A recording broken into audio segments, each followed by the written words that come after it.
김용태 위원장이 제가 고민하고 있다고 말했다고요?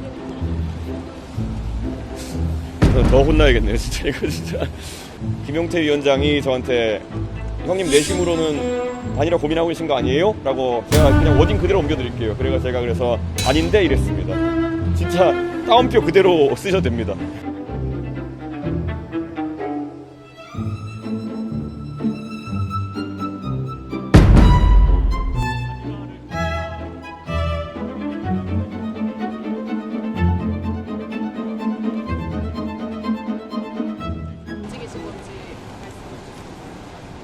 우선 개별적으로 만나야 될 필요가 있다고 생각했습니다.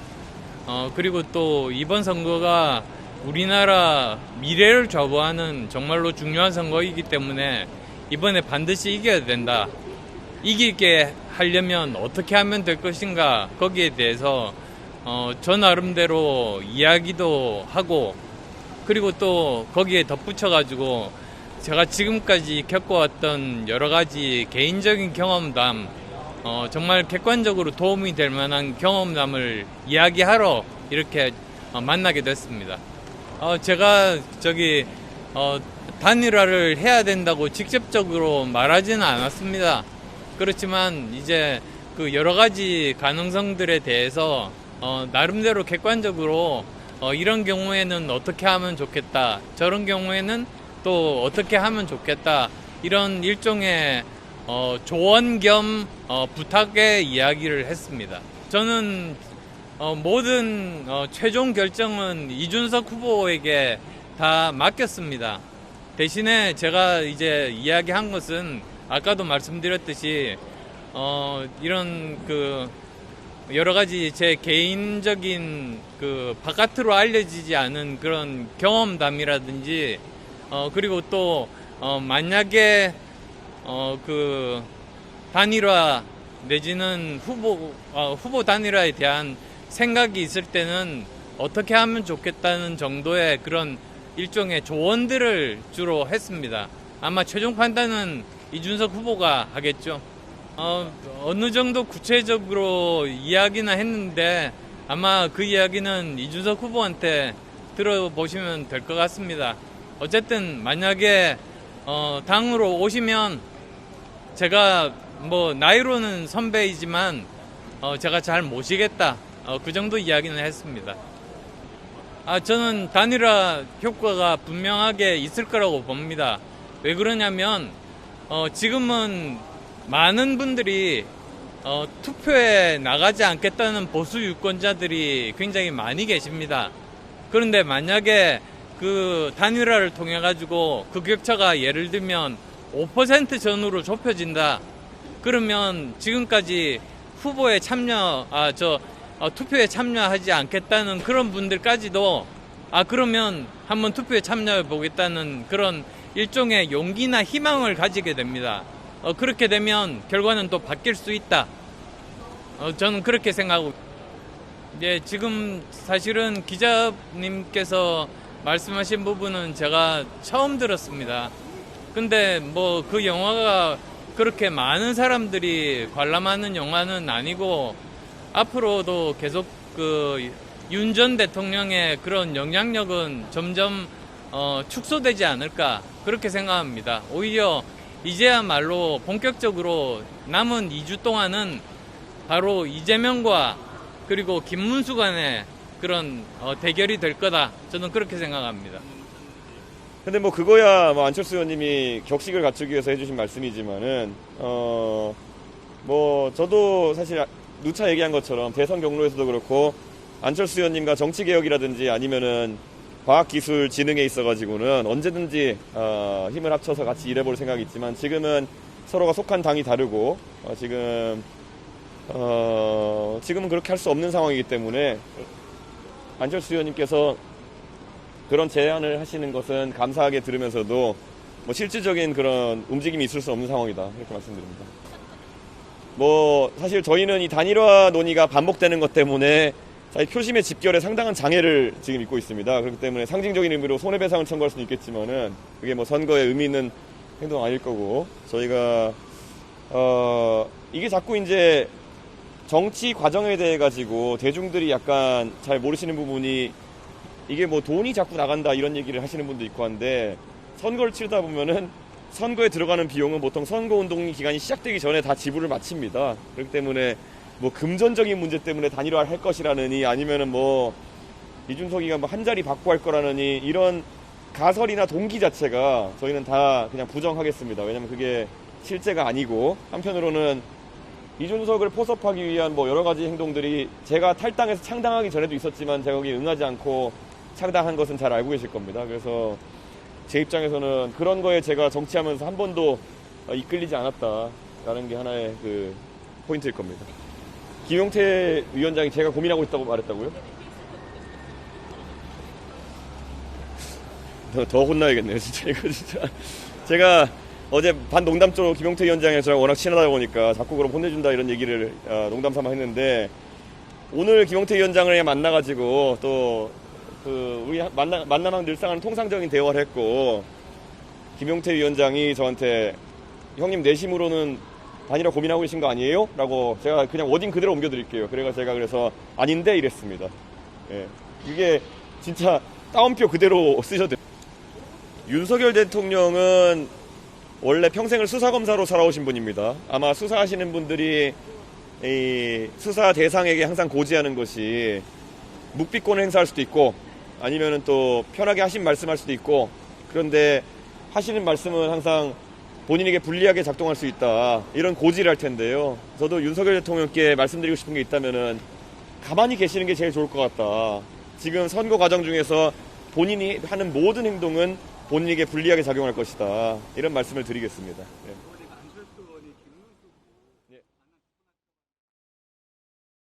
자, 한편 선거까지 13일밖에 남지 않은 상황에서 국민의힘에서는 이준석 후보의 단일화 노력에 총력을 다하고 있습니다. 목소리 먼저 듣고 오겠습니다. 특단의 대책은 지금 우리 당의 대표를 하다가 나가서 지금 뛰고 계시는 이준석 후보가 있습니다. 이준석 후보는 우리 국민의힘과 전혀 정책도 다르지 않고 또 저 이상으로 또 국민의힘의 여러 분들하고 잘 알고 계십니다. 그래서 이준석 후보는 마지막에 결국 저와 단일화가 돼서 훌륭하게 우리 대선 승리를 이끌 수 있는 주역이 아니겠나 이렇게 생각하고 잘 될 것으로 기대하고 있습니다. 아직 언론에 공개할 정도의 수준의 대화를 나누진 않았고요. 이준석 후보가 말씀하시는 가치나 공약이나 저희 국민의힘 김문수 대통령 후보께서 말씀하신 공약이나 가치나 방향성이 크게 다르지 않다라는 것을 많은 국민들께서 인정하실 거라고 생각이 듭니다. 큰 틀에서 우리가 함께 할 수 있지 않을까에 대한 기대감이 있습니다. 저도 이준석 후보도 큰 틀에서 여러 가지 고민을 하고 있다는 걸 알고 있습니다. 네, 하지만 이런 국민의힘의 단일화 요구에 대해서 이준석 후보도 계속해서 선을 긋고 있습니다. 안철수 의원님께서 또 바쁘신 와중에 이렇게 직접 저를 만나러 오신다는 말씀에 제가 오히려 감사의 말씀을 드리고 다만 오늘 뭐 무엇이 논의될지 그리고 제가 어떤 논의의 방향을 가져갈지는 전혀 달라진 게 없다 이런 생각입니다. 네, 자 정광재 대변인, 네. 이준석 후보와의 단일화 김문수 후보 굉장히 좀 절실해 보이는군요.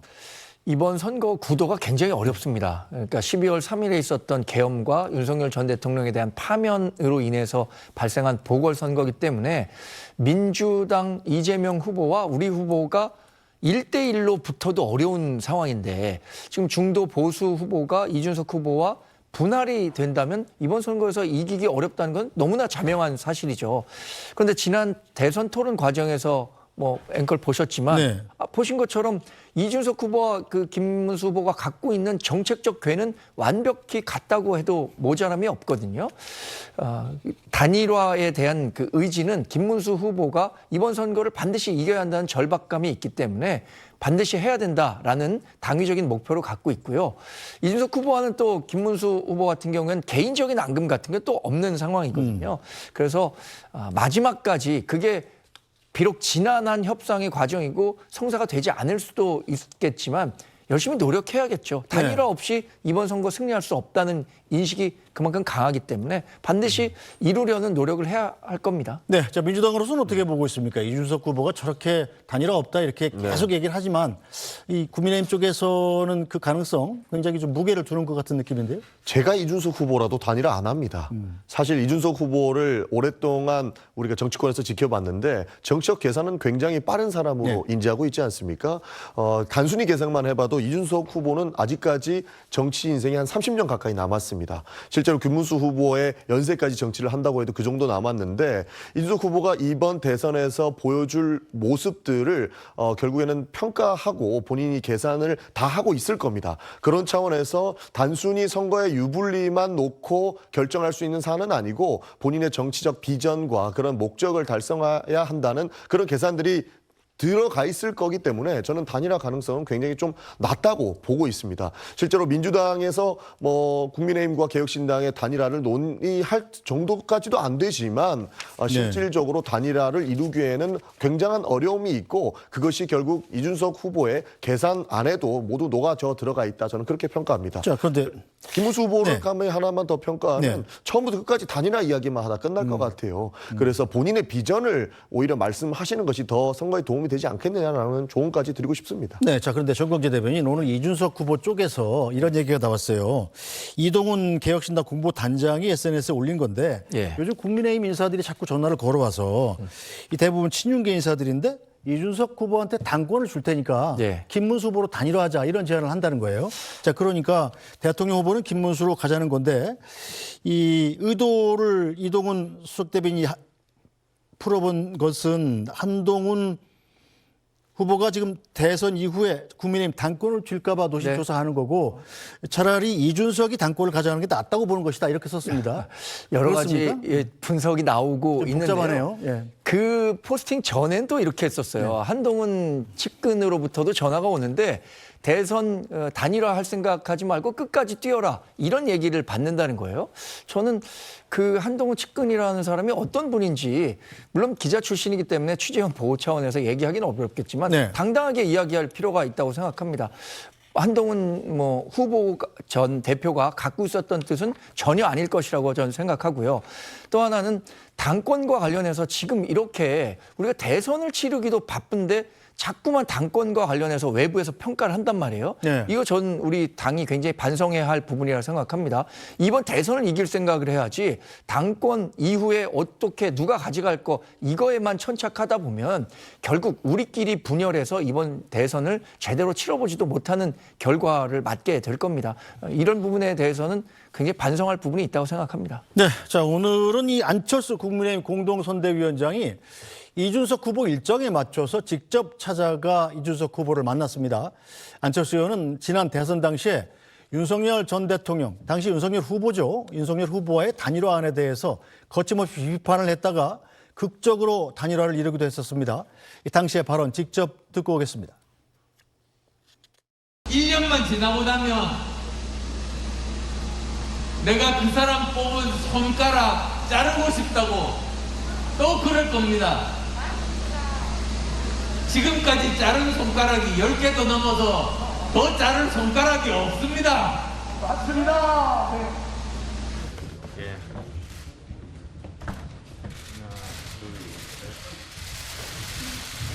저희 안철수, 윤석열 두 사람은 오늘 더 좋은 대한민국을 만드는 시작으로서의 정권교체, 즉 더 좋은 정권교체를 위한 뜻을 모으기로 했습니다. 대한민국의 미래와 국민통합정부의 성공을 위해 두 사람은 국민 앞에서 겸허하게 약속합니다.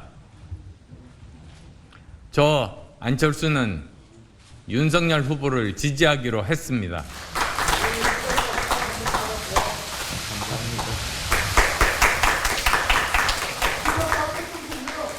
네, 저 안철수 의원 같은 경우 저 얘기 앞에 윤석열 후보 지지하면 손가락 자르고 싶을 거다 한 얘기하고 단일화하기로 했다는 얘기가 딱 열흘 상관이에요. 네. 열흘 만에 저렇게 변해서 극적으로 투표 엿새 전에 단일화를 했단 말입니다. 이번에도 비슷한 일이 벌어지지 말란 보장은 없지 않습니까? 충분히 보장할 수 없죠. 실제로 단일화 가능성도 있다고 봅니다. 저는 저 장면을 보면서 아직까지도 한숨 나오는 장면이다라고 평가를 하고 싶은데요. 결국에는 이준석 후보에게 안철수 그 당시 후보를 보낸 것은 이준석 후보에게도 안철수 후보처럼 포기하라고 하는 뜻으로도 읽을 수 있을 것 같습니다. 그런 측면에서 보장을 할 수는 없지만 이번에는 결국 또 이준석 후보에게 포기하라고 하는 시그널을 보내는 것 아닌가 하는 그런 점으로 미뤄 볼 수 있을 것 같아서 결국에 이 단일화는 결국 성사되기는 어렵지 않을까 하는 생각을 다시 한번 하게 됐습니다. 네, 그럼에도 불구하고 국민의힘은 끝까지 단일화를 추구한다 이런 거죠. 뭐 많은 분들이 단일화에는 명분이 중요하다고 하잖아요. 그런데 중도 보수 단일 후보를 통해서 이재명 정권을 막을 수 있다. 이것만 갖고도 저는 제일 큰 명분이 될 수 있다고 생각하거든요. 반대로 중도 보수 후보의 분열로 인해서 이재명 정권이 탄생한 것을 막지 못했다. 이러면 또 책임론이 부각될 거고요. 저는 이준석 후보가 물론 많은 더 고민을 하겠지만 어쨌든 단일화 가능성을 열어두고 이재명 정권을 막는데 기여해야 한다. 이렇게 판단하고 있습니다. 알겠습니다. 자, 오늘 말씀은 여기까지 듣겠습니다. 정광재 국민의힘 대변인, 전용기 더불어민주당 국회의원과 함께했습니다. 두 분 고생하셨습니다.